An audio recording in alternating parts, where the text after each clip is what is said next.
Hi, it's Natasha Bazile with SoldByNat.com, associate broker with Virtual Properties Realty in Georgia. And today we have a pre-drywall inspection. I am accompanying Whole House Home Inspection as they do the pre-drywall, just to give you guys some insight on what is it, why is it important, what are they looking for. I'm going to bring you that.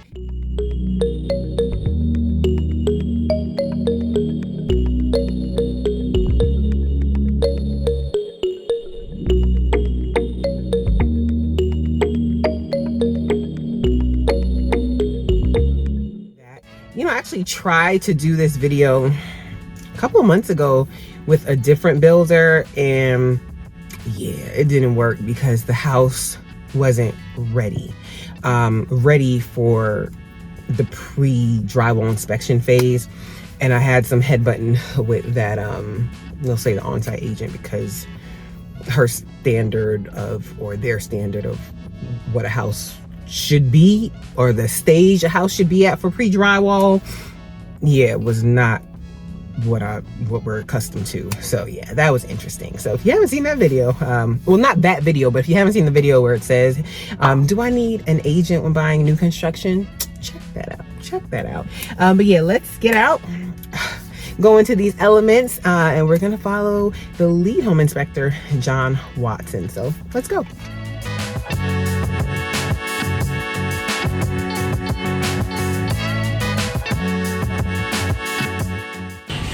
Good morning. What you looking for? So I'm just making sure they got a shield between the framing. So when you go up for this gas flue, it's going out back out the house. I'm just making sure it's a shield between. You can see how they cut it open? Okay. I just make sure it's a shield. I got it braced because it will move. I'm making sure that's in place. Okay. So it's funny that I see this. So I just did a pre-drywall last week for a smaller builder, right? Okay. And I was talking about them having the water supply lines insulated. I said most good builders will insulate the supply line. That whole house, nothing was insulated. I'm like, every good builder insulates these pipes. And I said, you can ask. I don't know if they'll do it, but right, because it might not be their building standard. Exactly. Yeah, it was out in Conyers. So. Okay. Why is that important? Because of weather. So we just talking about the cold, right? Right. So regardless if they put insulation in, it's about a recovery rate first of all, and then you actually save like 2 to 4 degrees on heating up your water. So you'll save money over time because you got insulated lines. So it was just weird they didn't have it. I'm like, I even went back to my code checkbook, like, why is it not in there? So it's not cold, it's just a nice to have. And some people give you some nicer things than others. And that's what it boiled down to. That's a really good point. Yeah, that's what it is. So it's worth it in the long run. Okay. So since this is the garage, I don't know if you noticed, you blocked all the way through, so they come back and do all the spray foam. There's still all these gaps and stuff. Okay. So yeah, that's firewall protection. So I'm gonna ask you. You see the doors are here, but the windows are open. Oh. So is this for the second floor? Most likely it's for drywall removal. So they never put one of the windows in, so they can drywall up top, so they won't have to bring it in and go up the stairs. Okay. They just go straight to the top floor. Okay, but we were just talking about a previous inspection that we had, and one of your inspectors showed up and he's like, the house isn't ready. That's happened more. That happens more often than not, right? Yes, correct. And this agent, some agents are like, oh, okay, because they didn't realize, we'll schedule you guys to come back out. Right. But, even though that's a hassle, you really don't want to do that. But one was just adamant, like, it doesn't need to have HVAC, the duct work. It doesn't need to have, and John sent me the copy in the National Association of Home Inspectors, showing exactly what what it needed, what you're looking for during a pre-drywall. So when I remember that video that I said, do you need an agent when buying new construction? Because you encounter some things out in the field. They not out here building, so they don't know. They just assume always, because they get it mistaken. They think you have a framing inspection, then you have a true pre-drywall. So I'm thinking they may just thought it was straight framing. So then we wouldn't care about plumbing and all that. We just wanted to make sure that all the structure in place. But we actually look at more than that. It's a difference between framing and pre-drywall. Gotcha. So what are you looking for during pre-drywall? So for pre-drywall, I'm looking for, first of all, do we have any rotted wood? Because especially when you build a new construction, they drop off maybe days in advance before they're going to build. Okay. So it may sit in the soil, right? It may rain on it. And once it gets into a different temperature and enclosed, it may, cause mold. But is the wood already treated? No. So the bottom plates will be treated, but anything else is just dry kiln wood, pine most likely. So it can't have mold spores in it. Typically, it comes from the lumber yard, but you still want to make sure it's clean prior to them putting up insulation and putting up drywall. Okay. Another thing we look for is the wiring. So I tell a lot of people, besides water, humans are the worst enemy of a home. Because we were born to make mistakes. That's actually how you learn, right? We make mistakes. So each trade, I won't necessarily say they don't care about the trade that comes behind them, but they only focus on their trade at that point in time. So when you go in and you frame the house, then you run plumbing, then you run electrical. Typically, if you do it the other way, you're gonna end up running into issues because a plumber will go wherever they have to go to get the drain lines installed. Wiring, you can maneuver wiring a little bit more easy than you can maneuver plumbing. Okay. So like in the garage, we're looking for GFCIs, right? So I'm always looking for. Is that Gwinnett County? Inspectors? Look, see? Yeah, okay. They riding around. Okay. So off the panel, I'm looking for white. Typically, these are 15 amp. These will be some 20 amps, right? Okay. So for a GFI circuit, anytime it's a wet area in the garage, I'm looking to make sure I see yellow wire because I know eventually they'll put that GFCI in. Same thing for kitchens, same thing for bathrooms. So I'm always going to be looking for that. Then I'm looking for stud guards. So if you have a wire or plumbing within a striking distance of the wood, so nobody would hang a picture here, but since it's so close to the edge of the stud, you need stud guards. So I'm always looking where they have any penetrations to make sure you won't have to damage any wires or any plumbing. Other things to look for. Okay, got it. We're looking for how the home is anchored to the foundation. Okay. So right here, they actually use like a 22 caliber bullet, you can say, but they're anchored in. Sometimes you have straps, so we look at those. So we also look for straps. Okay. That way, if we have any type of hurricanes, tornadoes come through, your house won't blow away. And these are the larger straps, so these are always going to be on the garage. You typically want to see them bottom and top on both sides across this header. Okay. So we're looking at all that stuff. I wanted to ask you, see how this wood is green? Was that treated? Why is it green? Yeah, so spray? it's the spray. So it's like a blue wood sometimes. Sometimes they just put regular wood and spray them up to about 2 to 2.5 I've seen that. And sometimes they just put the treated soda plate down. And if you notice, you got some foam insulation. Even though it's treated, it's still a rot over time. So you don't want to still in that ground contact because so that's why they have that. That's why they have it. Yep. So it should be throughout. Again, in the interior wall, they are caulk also. Gotcha. We can make sure there's nothing cracked on any of them. So you said these are engineered truss. Engineered truss floors. So I won't say they're better than joists, but you have a nicer floor, less squeaking later on. Okay. Oh wow. Did y'all just see that piece of wood just fly? It's dangerous. That's like I thought about getting a heart. I had one. I left it in pre-drywall, so I was like, I'm not buying Got another one. Okay. Yeah. That's why I stopped buying stuff. I leave a lot of stuff that come out of the house. Umbrellas. So yeah. So all the stuff I'm gonna call out so far is just all poly sealed, but that's something I know they're gonna do anyway.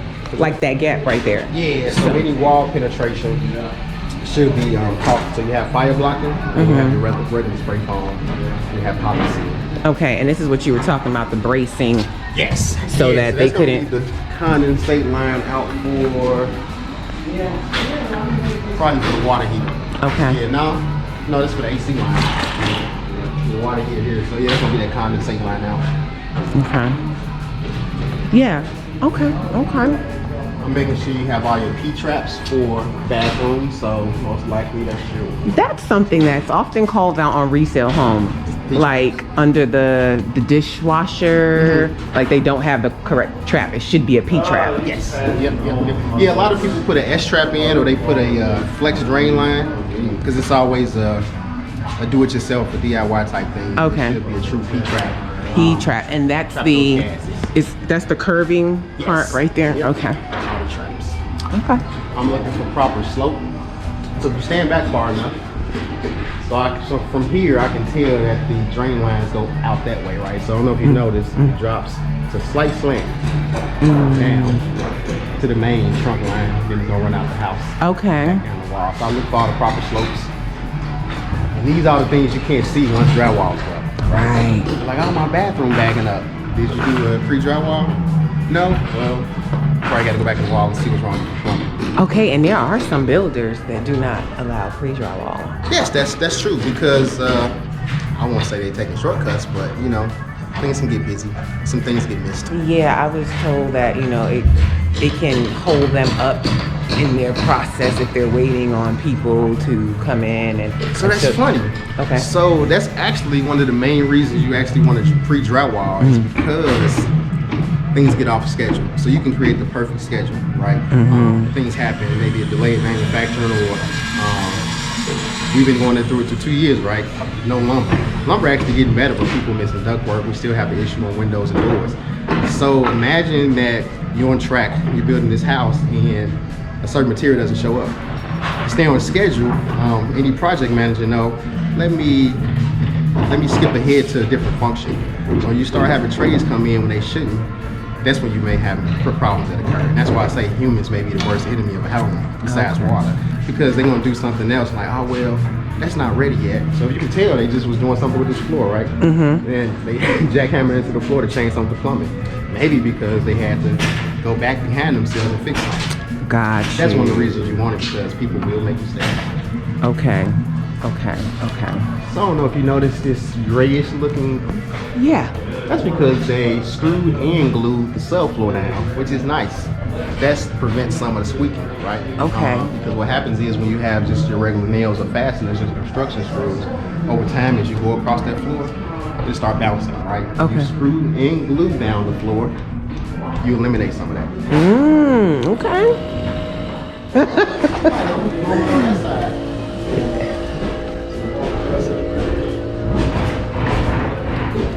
So inside the ductwork, so I don't know if you see the white, I guess you can say compound. Right. Yeah. We always looking for that. That's mastic. That's what seals all the gaps. So when they put that metal sheathing together to create ductwork, it's always air loss, right? So they put the mastic in there so you don't have air loss into the wall cavity and the ceiling cavity. So I just have to ask, like, how do you learn all this? Continuous education. So we require to have about 24 hours a year. But I do a little bit more than that just because I want to learn more. I'm basically going to be an all-stop shop for, you know, homes. So I try to learn anything I can. YouTube, whether it's YouTube, Google, any trade association, like just walking down Home Depot aisles and Lowe's aisles looking up installation instructions for different products. Okay. That's how you can learn. So, because the thing is, when you learn to be a home inspector, they don't teach you some of that stuff. It's just like the basics. So you have to take it upon yourself to learn a little bit more. So just go to the store and read some things sometimes. And it's correct that home inspectors don't have to be like state licensed. Correct, not in Georgia. So it's a few states like Georgia, Colorado was one of them.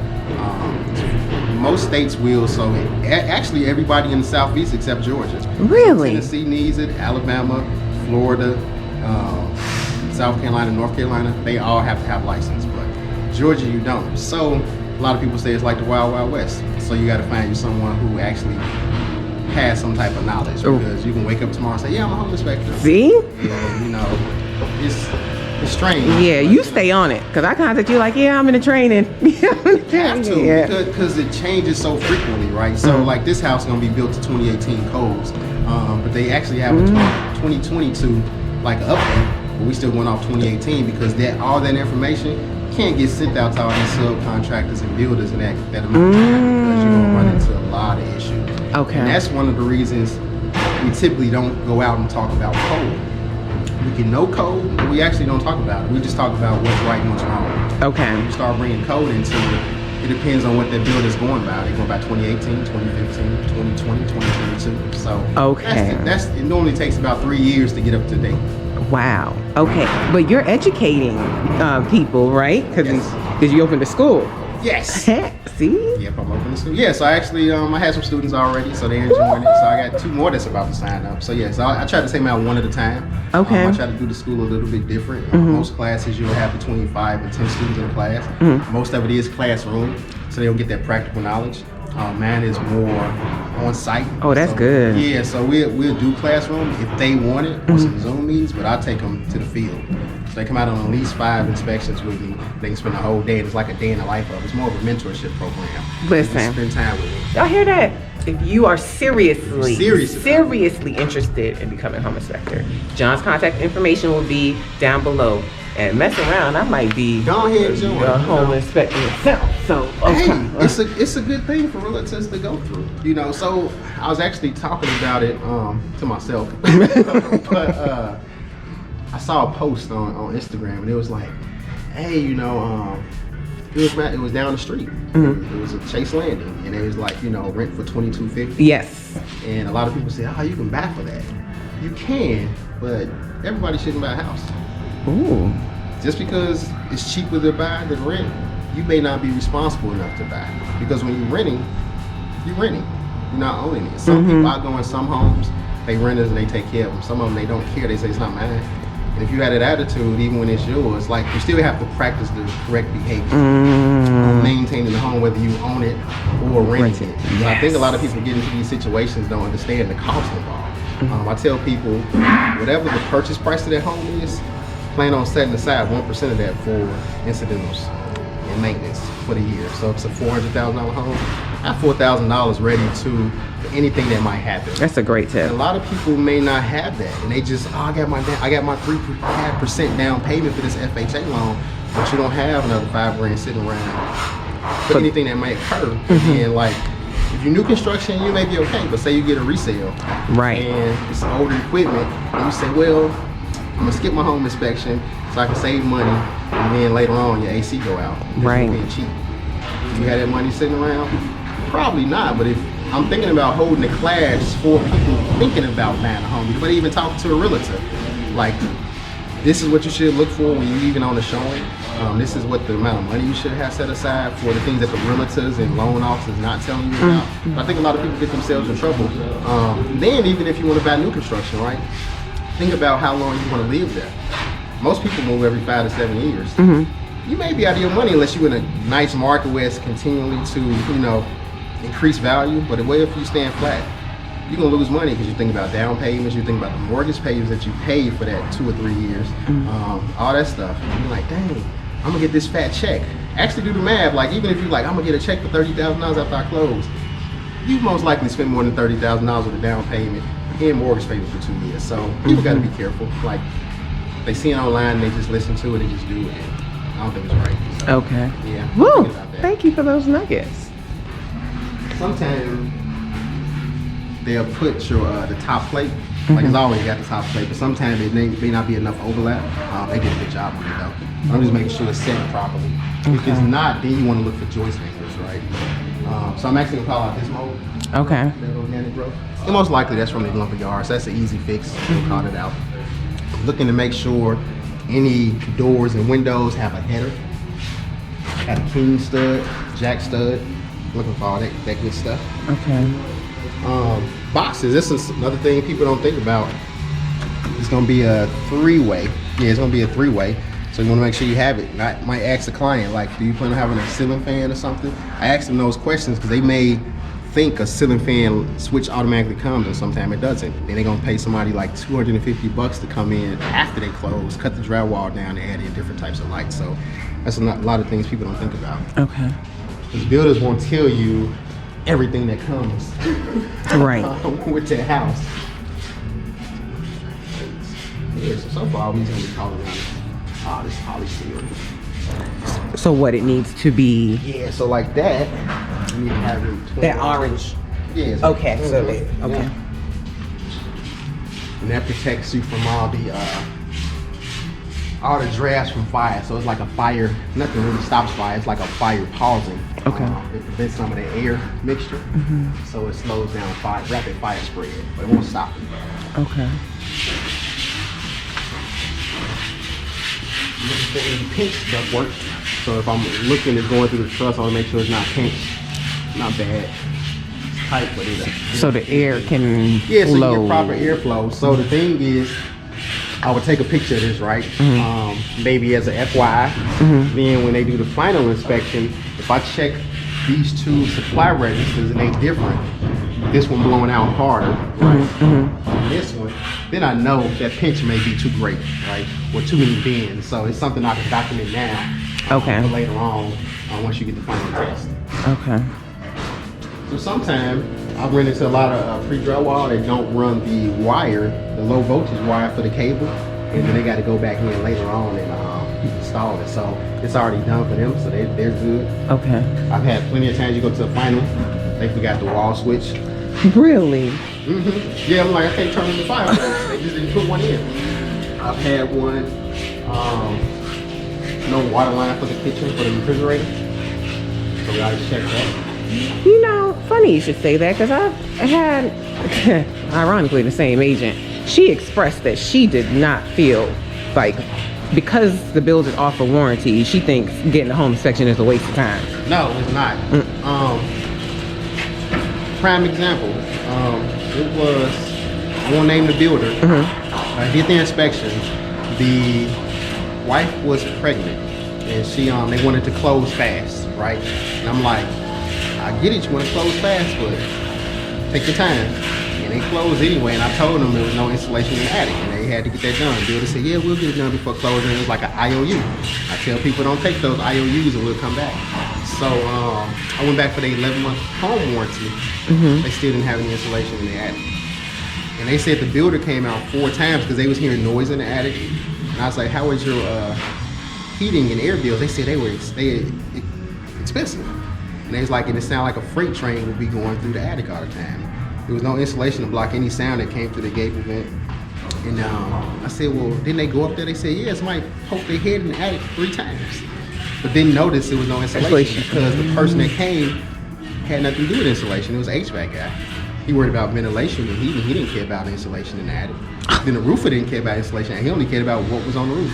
I'm like, well, that's why you need a home inspector, because we take all those different disciplines and put them together. Most only care about their specific need, right? So it's not like a home that people think is like an assembly line where you need something before the other thing happens.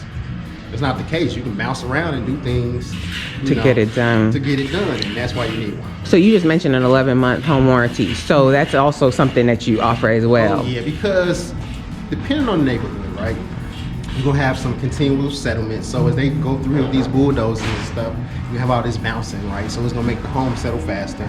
So that's the easy stuff, your nail pops and all that. But you're not going into the attic looking for any cracked trusses or rafters, right? You're not looking at your slab for any, issues. You're not looking back in the electrical panel to see if you got any burned wires that may happen, right? There's loose connections that happen over time. So that's why you want to do 11-month warranty inspection. Make sure things still operating at that before a year, while you still got them on the hook, right? Because my house, so it was built in 2017. I had a toilet leak, right? And the toilet leak, so when you have a leak on the drain line, there's no telling where it can end up at. So it actually traveled down the 4-inch pipe, went into my garage, and killed my garage door opener. Did it get covered? No, because it was literally right after a year. There's nothing you can do about it, but what if it's something I could have caught sooner? Okay. So that's why you want to do it. Some things you just out of sight, out of mind. Okay, so just to clarify, with buying new construction, they come back, they say at a year. So we say 11 months. So, make sure you get it within the year. I tell people, make notes, whether it's on your phone or a notebook, of things that you see that you want them to address. Yes. So in addition to that, you can have an inspection done for that 11 months. So you have all the additional stuff that you wouldn't be seeing and looking for, so that you make sure they cover it within the 1 year. I haven't walked outside yet to know if it's gonna be 1 unit or 2, but I want to make sure. Most likely zone system, so I'm looking for here, and most likely I'm gonna look in the master bedroom or the hallway. Okay. So another trick to know where the thermostat should be is to know where your return bin is. So the return is actually reading the ambient temperature of the room to tell the thermostat what the temperature is for it to kick on or shut off. Okay. And that's why you always see a large return vent close to a thermostat. If I were to put my temperature gauge to that return when it was running, it should show real close within a degree or two of what that ambient temperature is. Okay. And if it's not, then you know you got a problem. Got you. On nice builders, if you notice, they put these 2x6s here too. That helps with some of that floor squeak when you're going up the stairs, like late night creeping up the stairs. You got this. Some builders won't put these and they just sit it straight on, and you end up getting bouncy later on. Yeah, start looking at some of them houses. You won't see some of this one sometimes. They'll just be sitting on them. Right. Okay. So is this gonna be there? This is a mechanical room. They're gonna have a security system. It's gonna be a smart house. Yep. So this all the low voltage for the smart house, all the data cables and stuff. They'll have everything in here. Awesome.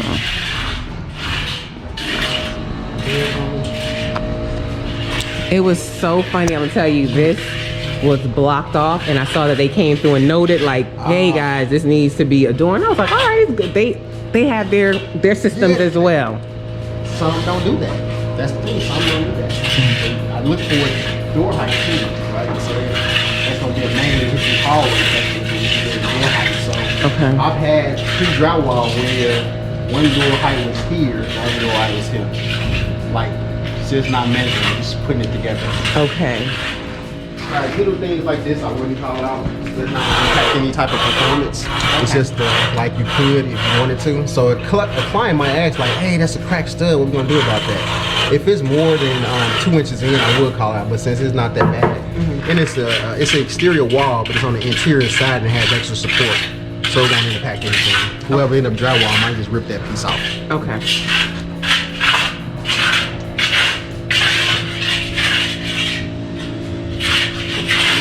Upstairs, we're gonna look for a few things in the attic space. So let me ask you this: water in the tub. Yep, that's what you want to see. So not only myself, but the county inspector does look at that. So they charge the system up, I guess you could say. So they put water in the lines, and they fill up every tub or whatever to make sure there's no leaks. So if that water level drops, they know it's some leak somewhere in the system. They charge these lines up and cap off the sewer clean out, so water can maintain and system and finish up. They know they got a leak and they got to find it out. Gotcha. Okay. Sometimes when I go to a pre-drywall and there's no water in the tubs, I'm like, we might have some hidden leaks when we do the final. Oh, okay. I've had it on a couple of them, so they didn't fill it up, but they drained it too fast and they didn't let that water sit. Okay. The best time for pre-drywall is after they caulk everything and it's raining outside. Then you can actually see what's going on. Okay. I've had some nice wood stairs. Right? Yeah. When I came, it's so funny. I'm finding this often. Like I'm coming and there's no stairs. I'm like, how am I getting upstairs? And I have to wait until they put them in. So we're gonna walk the perimeter, look it up. That's the most important thing to do on a home inspection. Regardless of the pre-drywall or final look up. So I'm looking for these right here. These are hurricane ties. So they should be on every single truss on that perimeter wall. So when I came here Thursday, the ductwork wasn't in, and then there was some water right here, and they was leaking right through that roof. See that gap. Yeah, so they haven't put the ridgement on yet. So it's just water just coming straight on in the house. Yeah. Okay. So when I get the drone out and go up there, I'm gonna see if they even finished shooting it yet. But most likely they haven't put that ridgement on yet. Okay. And that's the thing, they will forget, like, these thousands of components on the home. Like, and then they're building so many. They building so many at one single time. So you gotta, and it's not the fact, like I get mad at some builders sometimes, but I don't try to, I understand. And that's the whole thing, like understand, that's why I don't get too mad. So it's one person trying to manage 300 subcontractors. That's a lot. Like, and it's not like they, they centrally located, but they all in every different house doing a different thing. So it's tough on them, you know. So I tell people to try to be patient. These little clips here. Right. It's called H clips. They make that roof sheathing more rigid, right? So if you do want to walk across it, you don't get that flex. So it makes it like one single piece all the way through. So I'm looking for that. I'm looking for all the bracing between these trusses. It's cross bracing, where they don't flex in and out, right? They maintain where they need to be to help with the roof structure and shingles. Okay. So here, yep, we got all my joist handles across. So we good here. So far, this house only need to seal everything up. So far. Yeah. Oh no, that's gonna be the attic entrance right here. Okay. There's all the stuff I try to picture it once it's all drywalled in. So laundry room, another good building. So another thing is they do have a drain for the washer. So that's what that water line was downstairs. It was a drain for the washer. Okay. Condensate line. So that's the overflow drain. Some builders won't put that in. It's not a code thing. Once again, it's a nice to have, so you can talk to your client about it. Like, hey, they do have one. Like, sometime I go in and when they done, and I'm like, it's on the second floor. If it were to overflow, that's coming downstairs, right? So this would catch the water if it did overflow. Outside, yes. And run it outside. Okay. Yeah. Questions? He's an investor too, so he flips houses and he always got more people to look at. He was trying to see where I'm at. So I go back for him. He want to go to Hampton. So I told him I'd call him when I'm free. Okay. Oh, it's perfect.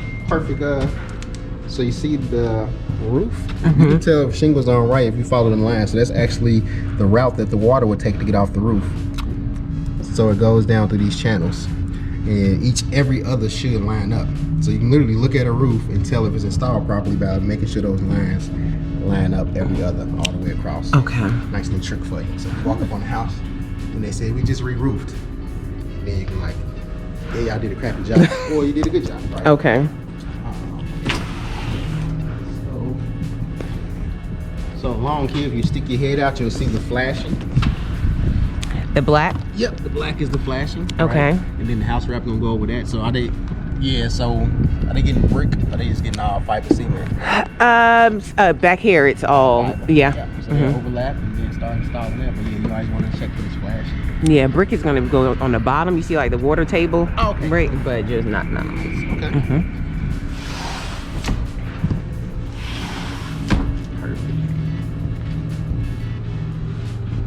Yeah, this is another reason I get it. Listen. So luckily it's just a Coke bottle, but I didn't see way worse things in new construction, pre-drywalls. Like they use the bathroom in those bottles and leave it around. What so, in the tarnation? That's why you want one. Right. We had one. I had a client. It was finished. And it was like we couldn't figure out what it was, but they had plastic over it was a cup. It was like a 7-Eleven cup or something. Like nobody like Their stuff. yeah. So they crippled this for some reason.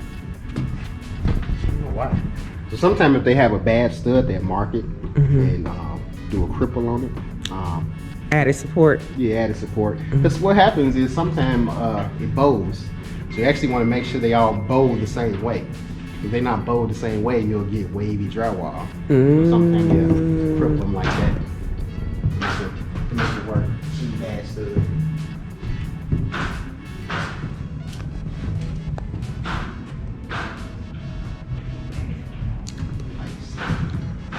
So I gotta ask you, because this piece of wood right here caught my eye. This like, one, yeah. it's dirty. So it's more because that's where they're gonna put that door. You're gonna have a frameless shower door. Yeah, something to attach onto. So they'll put this 2x6 instead of having 2x4. It's dirty. Okay. But I don't think it's not moldy. It's just dirty. Okay. Yeah. Then you got your nice little. So they're gonna do a towel to always shower. Okay. It's gonna be nice. So I was looking for a house wrap inside too, so they insulated. They put the house, this moisture barrier up. So when they put in their wall, they don't have no issues with moisture penetration. Is that the bathroom fan? Or like that's light in the bathroom? Vent combo. Look like one of the quiet fans too. Look nice. I was just about to ask you about that because there's some houses it's like Loud as ever, like an air freighter. That was a nice one. Okay. I'm looking for tempered glass at the bathroom. So it say here, I still want to look at it, what's etched inside to make sure it's tempered. And since it's on the second floor, if I were to stamp in this tub, I wouldn't fall through because it's tempered. Same thing with these type of windows, right? This is the closet, but it should be up more than 18 inches off the ground, right? So it won't fall through. Okay.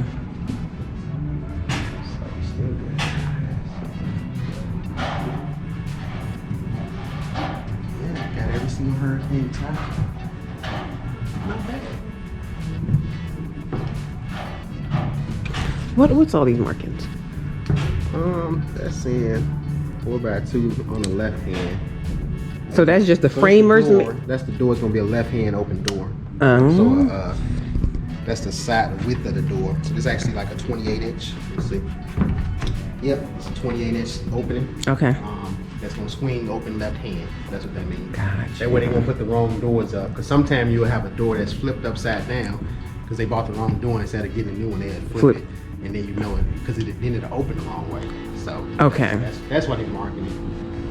So that those people cared about who was coming behind them, and that's all it come down to. Like, who is your rough framer? Who is your finished carpentry? All those people now they working in unison together. And sometimes they not. All that stuff, the thermostat wire, and that's another return duct.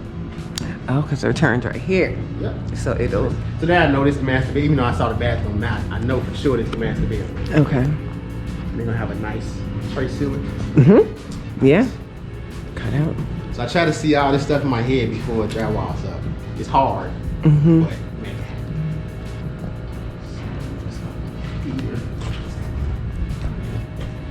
And I'll come back here and take pictures. Okay. And this white stuff on this box. What is that box? So that's a plenum. Okay. So the furnace is sitting right over there with a top plenum. Then that's another plenum since they got a zone system. So that's all for your fresh air. Oh, okay. That box is called a plenum. And that's the same mastic, that white stuff, it's the same mastic. To seal it. Seal it up. Okay. Basically mixes all the air together. So because you're gonna have multiple returns, multiple supplies, the plenum mixes everything back up and sets you back out. Yeah. Okay. You have a return plenum and a supply plenum. That's another thing, you're looking to make sure it's ductwork and everything. Because once I come back, I'm gonna take all the pictures, right? And say they put drywall up, and you won't believe how many times they'll cover a ductwork. So you either got to find it with an infrared camera, but if you got the pictures of every room, oh, it's over there. Okay. It's supposed to have one. Okay. So on this bathroom over here, toilet plans, we make sure all the holes sit nice and straight.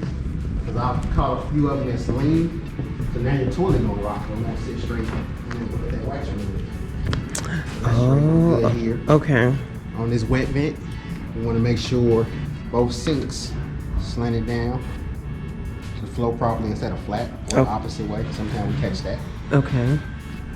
We're making sure we have enough game boxes, receptacles in each room. We're checking all that. Especially with the amount of things people plug in today. The cell phones, and tablets, computers. Gotta have enough.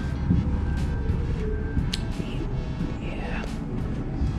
I'm even though it doesn't matter, but I'm checking to make sure it's a place to hang the drywall, right? So that's what that's for. To make sure when they put that ceiling up, the ceiling first, then they put the top and the bottom. That way when they even taping and mudding, they don't have to do up and down ladder. They can come across this way. So and that's how production building happen. Like they actually have a process on how they gonna hang the drywall so they can hang drywall in a day or two. Okay. To be ready. So what are they doing with filling up these concrete? Something was with this drain over here, but yeah, you see this, I'm gonna call this toilet out. You see it's loose? It's slanted. So they can cut it to make it happen, but it's gonna eventually be a problem. So I'm gonna call it out. But yeah, they don't tell me what they use. Jackhammers, they doing some stuff. A bit double.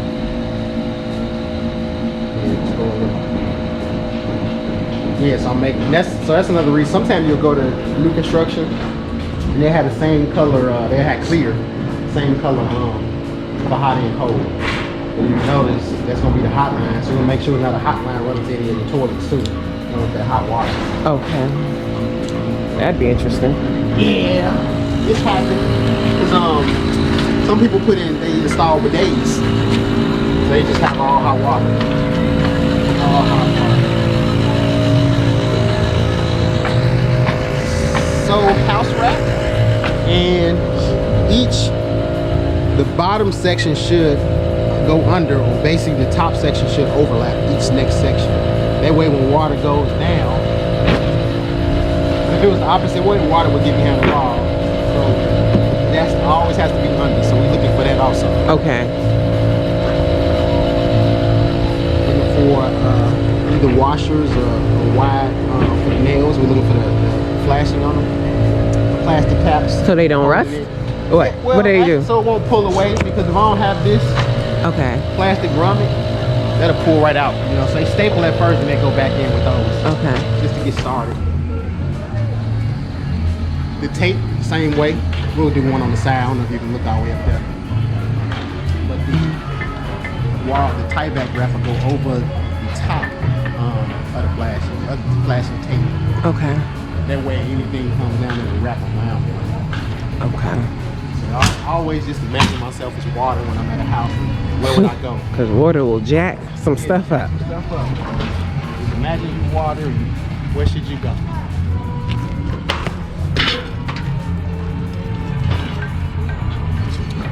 So this house will look like that house once the siding goes up. So this was the garage. I don't know why they got any vents here. That's them are the bathroom vents, so I call that out. It's either missing something, or they just need to seal it up. They might have mismeasured. Okay. Or use a different piece of wood. They cut out for here for a reason, but there's nothing, no wall penetration like up there. Okay. So we'll call it out. I'm looking at the slab to make sure it's not cracking already prematurely. That means it may have been poured too dry, or not enough adhesive inside. And what happens if that's the case? They go back and seal? They gotta go back and seal. Okay. I've seen you call out spalding? Yeah, okay. So it's more ugly than anything. It's a cosmetic thing. Okay. Just larger rocks that was in that cement mixture. So we would call it out as a monitor where they can put a sparge coat back over it to make it look pretty. But brick is going over it, so yeah, so it wouldn't really matter. Yeah. Another strap, a house tie. We'll call that out just so they can cover it up, so it won't start rusting out.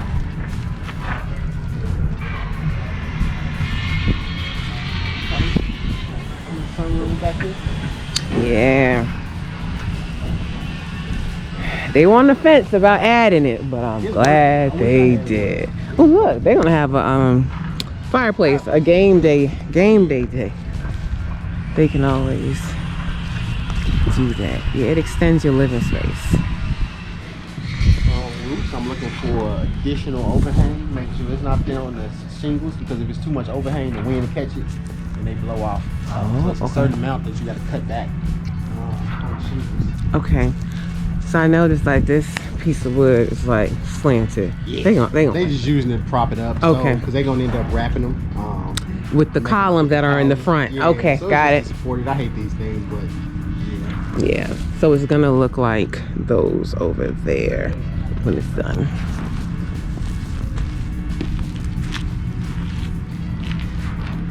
So we got this one. Oh no, that's not good. They got them all across. What were you looking for? I was making sure they had their ties on this too. Okay. Caught every single one of them. Okay.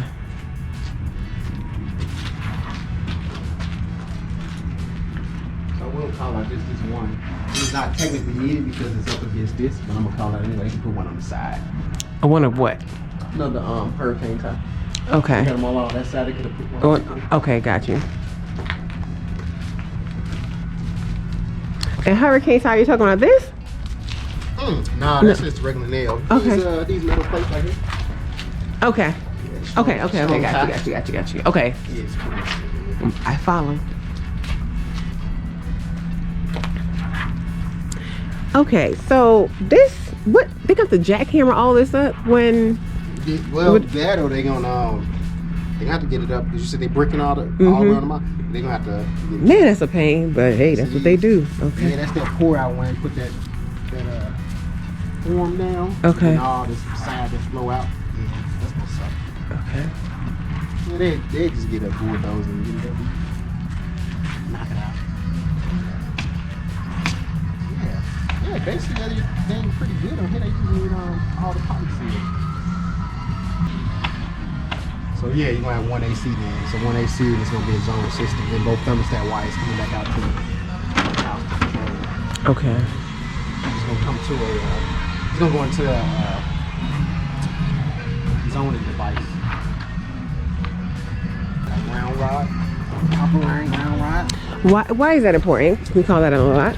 Yeah, so everything needs to be ran grounded. So just like water, electricity will find the least path of resistance. So if you do have any overcurrent, or these power surges, it needs to be grounded. You need to find a way to earth.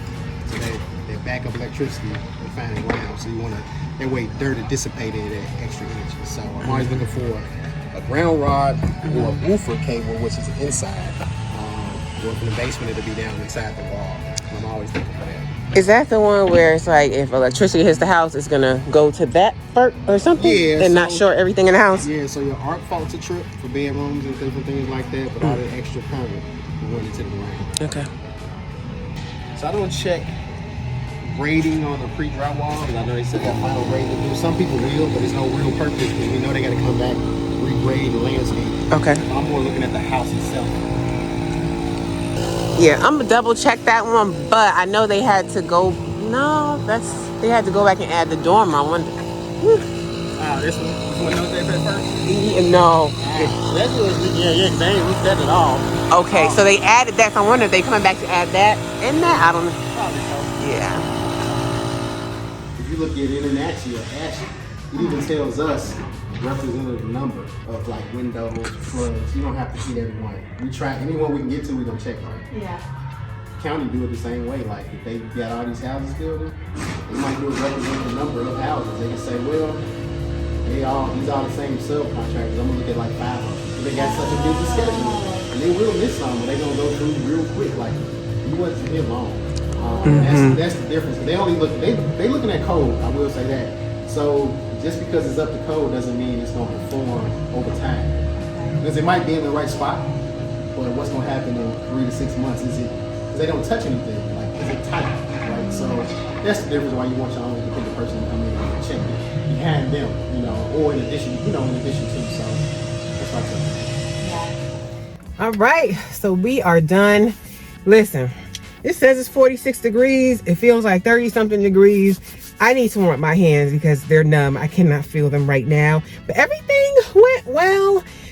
You called out some things. So he'll send the inspection report.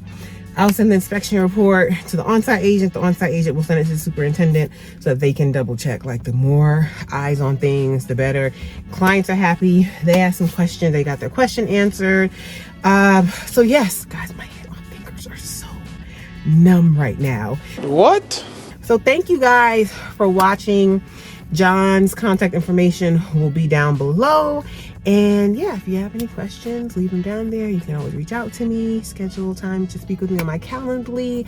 And I appreciate you guys, all right? Have a positive, peaceful, productive, and warm day. Bye.